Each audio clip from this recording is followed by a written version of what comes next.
Well, hey friends, welcome back to my channel. Life as Tiff Knows It. This is Tiff here bringing you a WIP and Chat number 86, if I am counting correctly. I am doing a diamond painting greeting card. I just kitted up all of the drills for, I think it's a 12 card set. I did just do an unboxing. You'd think I'd remember, but I do not. So look at this cute cat. Isn't it cute? I love it. So I'm not like a huge fan of, how do I say this? I like cats. I just don't like them around me because I'm allergic to cats. And my allergy for cats has grown as I've gotten older. So, but I do think these are really beautiful diamond paintings. And that's why I bought them. So, yay. But before I get into diamond painting stuff anymore, I wanted to say I hope you're doing well. I hope things are going splendidly for you whenever you're watching this. I am filming this on a Sunday afternoon. It has been a bit of a stressful, I'm making it stressful, my weekend, and I don't need to. That's what's happening this weekend for me. I usually release these on Tuesday, so when you are seeing this video, I will be, for the thing that I'm prepped about stressing, I'll be in the middle of doing. So that's good and bad, I guess. I don't know. Like I'm going to just feel relieved when I'm done teaching this lesson. So I work in a school setting, not necessarily as a teacher, but I'm teaching the next 3 days. And we, as in like my colleague and I, are partnering with the teacher to teach this lesson that deals with labels and how we label ourselves sometimes, or we label others. We judge people, like judging a book by its cover, that type of thing. And one of the activities we're doing is this really fun activity that involves a can. And we look at the label on a can.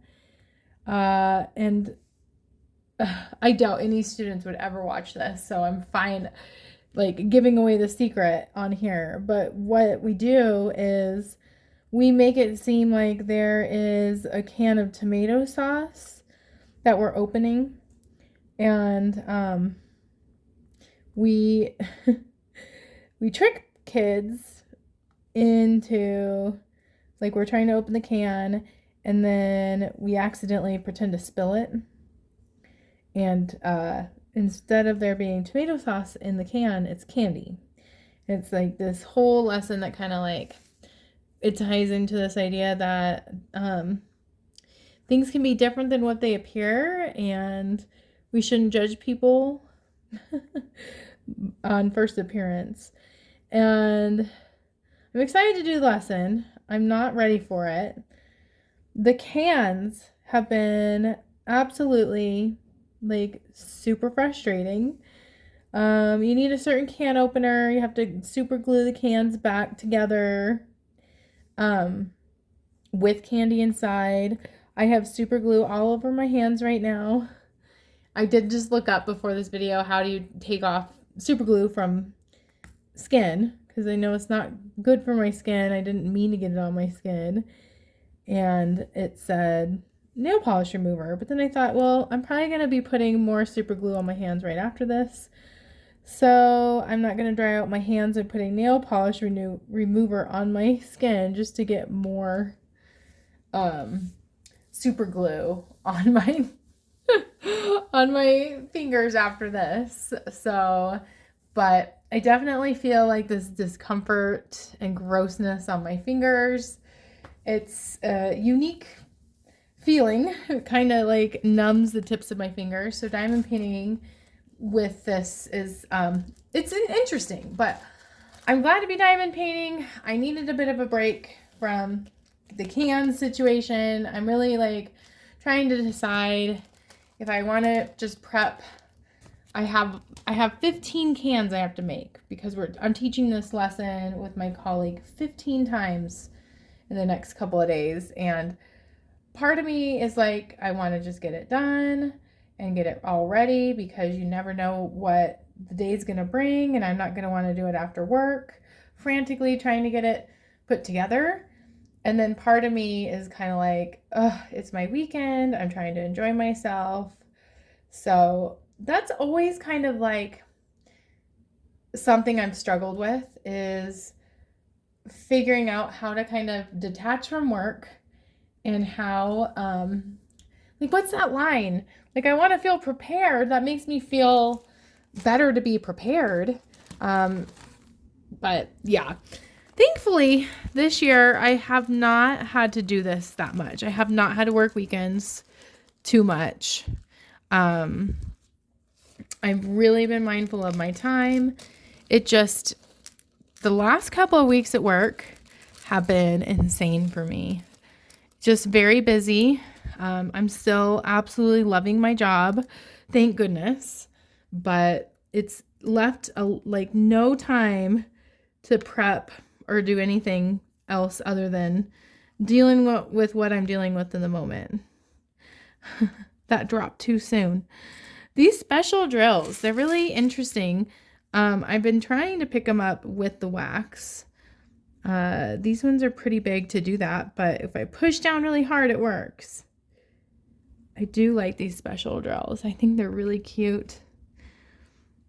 Oh, when I saw these, I just could not resist. I just thought that these were really cool greeting cards. They're blank inside. If you want to see the whole set of them, I do have an unboxing like I mentioned. Should be coming out soon. So, yep.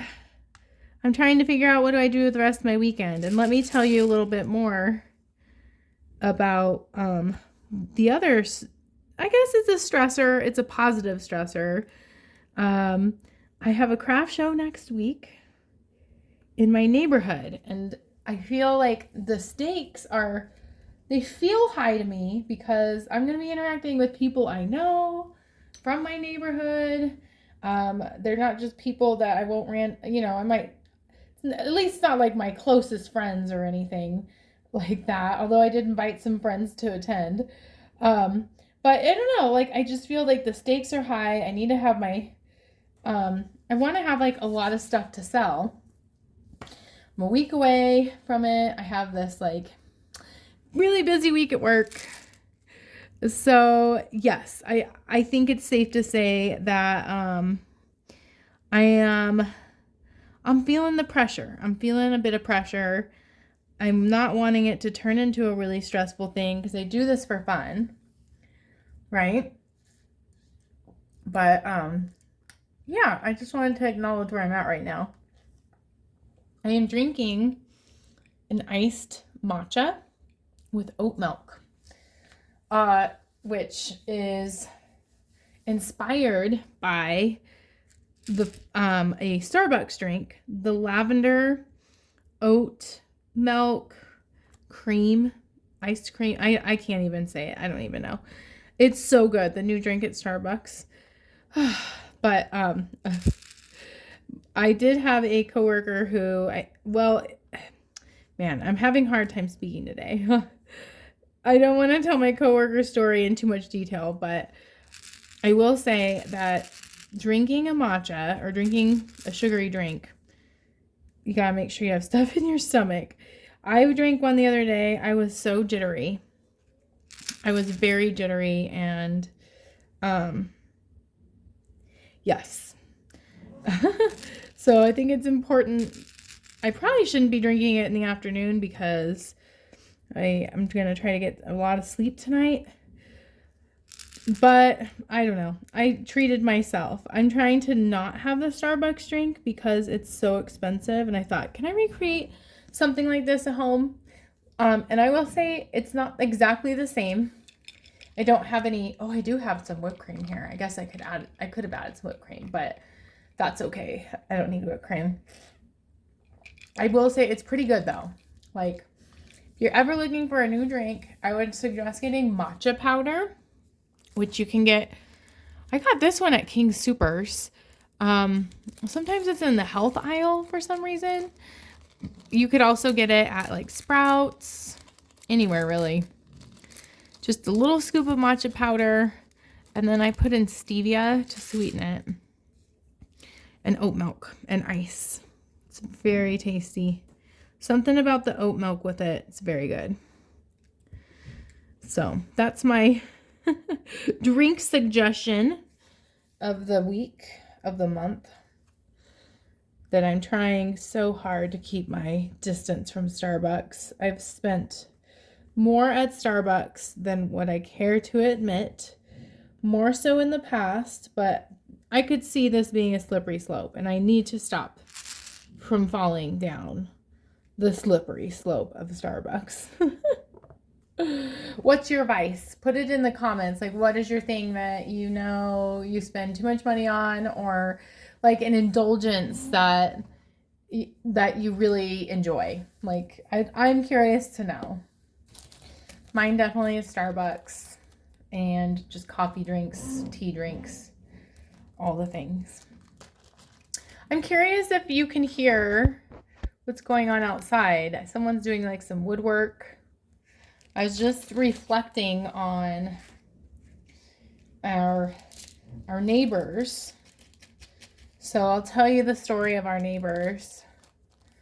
Should I tell the long story? I guess I'll provide some context. If you have been watching my YouTube videos for a long time, you might already know part of the story, but we do not have the best of luck with our neighbors directly to the right of us. And let me tell you why. First of all, we did have new neighbors. It seems like it's the curse of the house. It's multiple neighbors. Our neighbors that we started with when we moved here, they're okay. Like, they're friendly enough. Would have a couple interactions with them. I'd have to interact about redoing our front yard because that was a big thing I wanted to do. And I'm sorry if you can hear all those noises in the background. But I could tell, like, the thing about neighbors is I think that there's a big balance. I don't want to be too friendly with neighbors because I like my privacy and I like having a boundary. But I also want to, get along with my neighbors, coexist. And so the first thing that happened was Bill was one night in the basement. Bill's my husband. I was working an overnight shift doing elderly care at the time. And there was water coming down the wall in our basement. And I'm so thankful Bill was down there. He doesn't always hang out downstairs, like in our basement. And he happened to notice. And so he went and he tried to turn off the water and it was still leaking. And so he's like freaking out.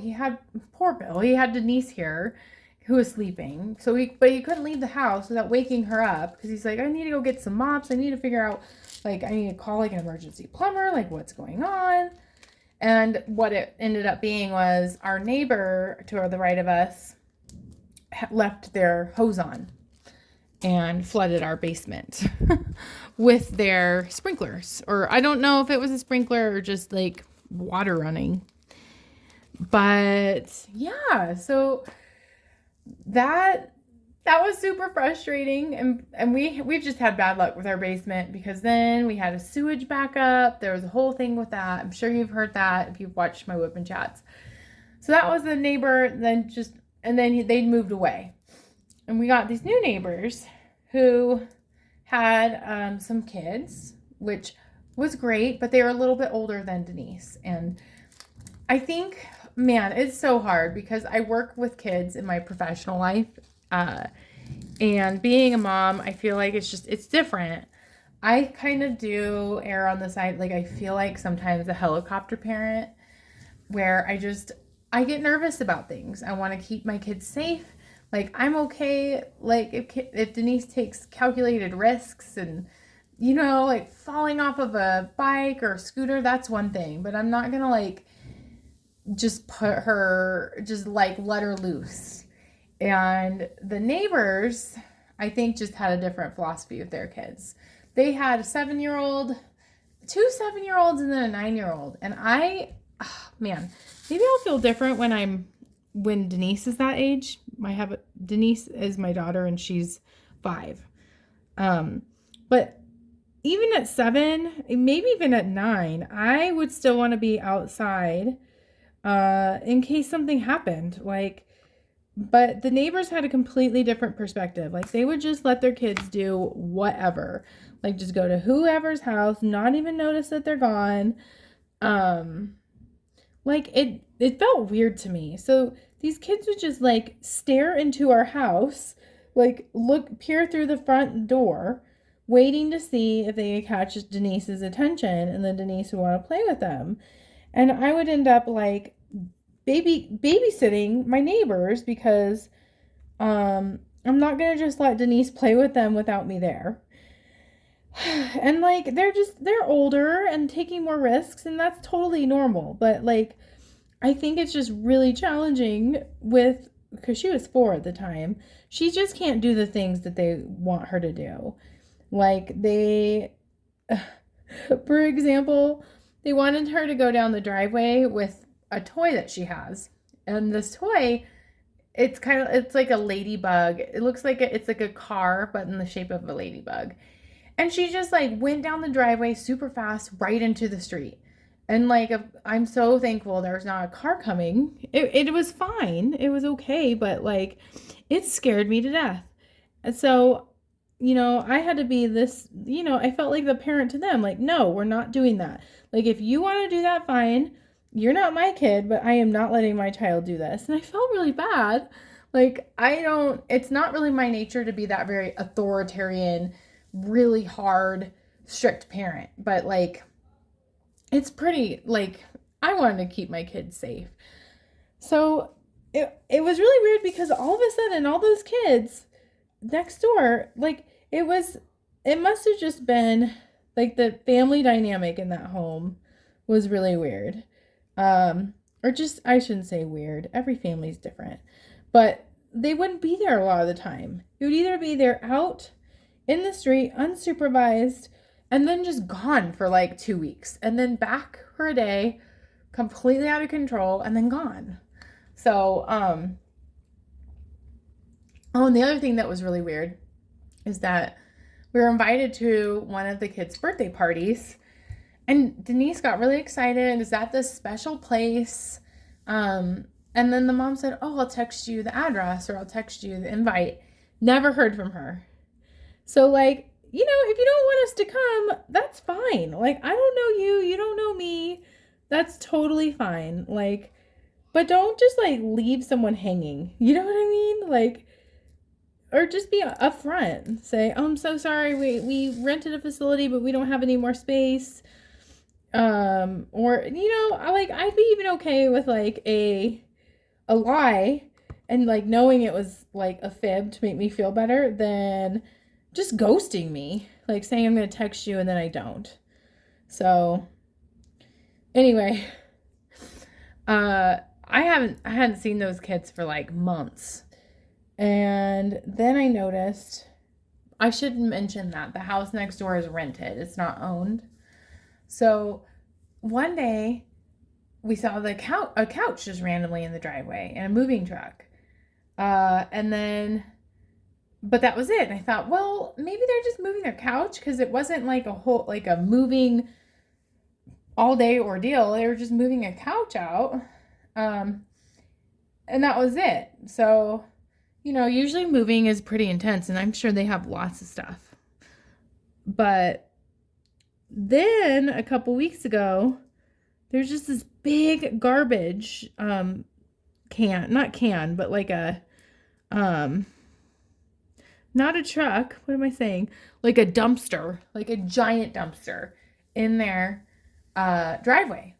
And these people that I've never seen before just taking so many things, like the kids' things, out of the house. Clothes, toys, and just overflowing this giant dumpster. And the dumpster took up the whole length of the driveway. So what I've concluded is that they were evicted, or they just moved without saying anything and then left all their kids' stuff. It was so weird. So weird. I have no idea. I hope they're okay. But now the owners are putting it up for sale. And our neighborhood, I'd say, like, sells homes pretty quickly. Like, this is kind of a in-demand neighborhood to live in my opinion. Like, what I've deduced from just seeing sale signs go away, like, really quickly. But this for sale sign has been here for quite a while. And it makes me nervous. I do feel like who your next door neighbor is it kind of important. Like, I've had some negative experiences where I feel like, either our basement's damaged or I'm the babysitter. Like, I just want a nice family. It'd be so nice if Denise found a friend and, like, maybe I made friends with their parents.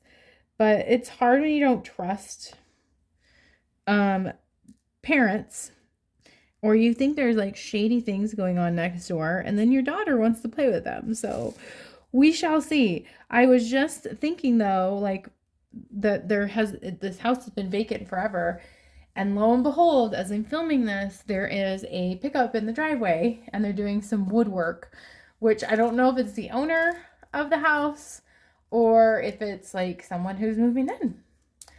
But this for sale sign's still up in the yard. So that makes me think, I don't know, maybe not. Maybe they're just getting some work done on the house. That's my thought. Oh, so that's the neighbor story. Let's see, what else did I want to talk about? I did not film a WIP and chat last week because I was doing a craft show. That craft show was not successful because, number one, not too many people came to it.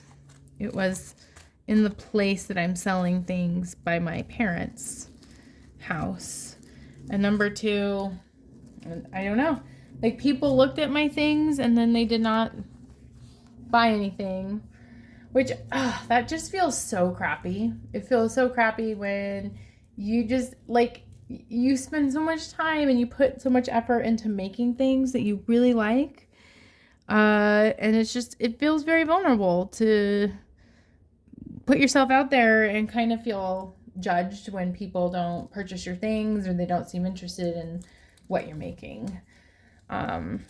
So it kind of feels to me like a bit of a perfect storm this weekend to kind of just be higher level anxiety than what I'd prefer. I want so badly to sell things. Like, it makes my heart so happy when someone wants to purchase what I've made. So I'm hoping that these greeting cards will sell well. I just can't make them fast enough. I was telling Bill today that I feel like I have a too much gene. I got that from Jenna Marbles, who, if you don't know who Jenna Marbles is, she's a very unique former YouTuber. And she talked about this concept of taking things too far, but maybe putting too much work into things.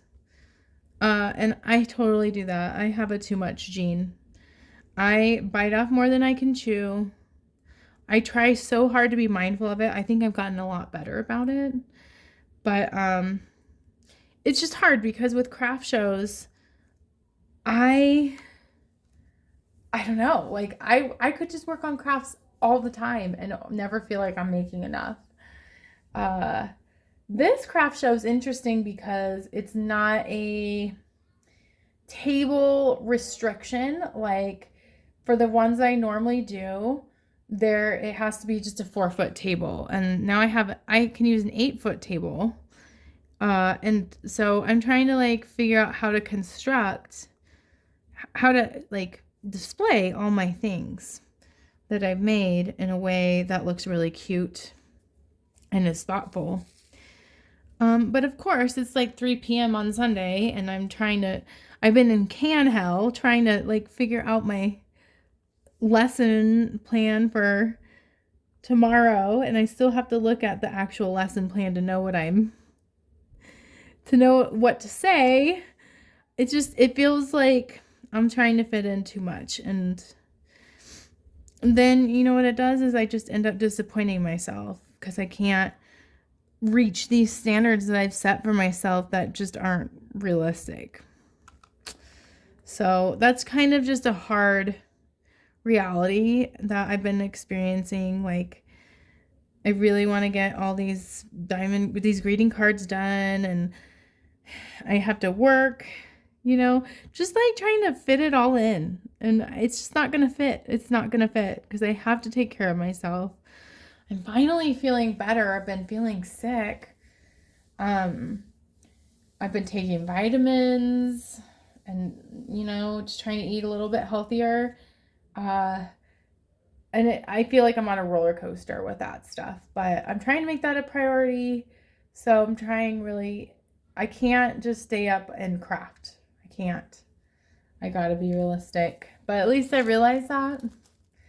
And you know what? At the end of the day, even if I don't sell anything on Saturday, it's going to be fine. I'm fine. I'm going to sell it eventually. I'm not giving up. I give myself an A for effort in a lot of areas. I try very, very hard. Sometimes I fail, and it sucks to fail. It sucks. But I don't want to be controlled by feeling insecure. Like, I don't want failing to be a deterrent of doing what I want to do. And I know I want to sell crafts. And I know I want to be a really good mom. Hope I found way more 22s here. I hear my daughter, Denise, she has been so into Minecraft lately. It's been really hard balancing screen time. Especially when it's so easy to craft when she's playing Minecraft. I will say it's kind of cute. Like, we have a cute setup where it's been a little bit cold and windy outside lately. And so when I get home, I'm cold and my office is freezing. So it's like, I want to just be under a blanket, and so does Denise. So we'll just she'll play Minecraft on the couch. I'll diamond paint, or I'll weave right by her, and we'll be under the same blanket. I'll ask her how her day is. And so that's been nice. Is it the highest quality time? No. Should I let her play this much Minecraft? Probably not. I'm looking forward to the summer because we'll have more things to do. And less of a timeline to get crafting done. I'll just be prepping for the fall pretty much. I have grand ideas for all the things I want to create, and it makes me so excited. It just makes me stressed when there's actually a date coming up and I don't have the things made that I want to have made. That's okay though. That is okay.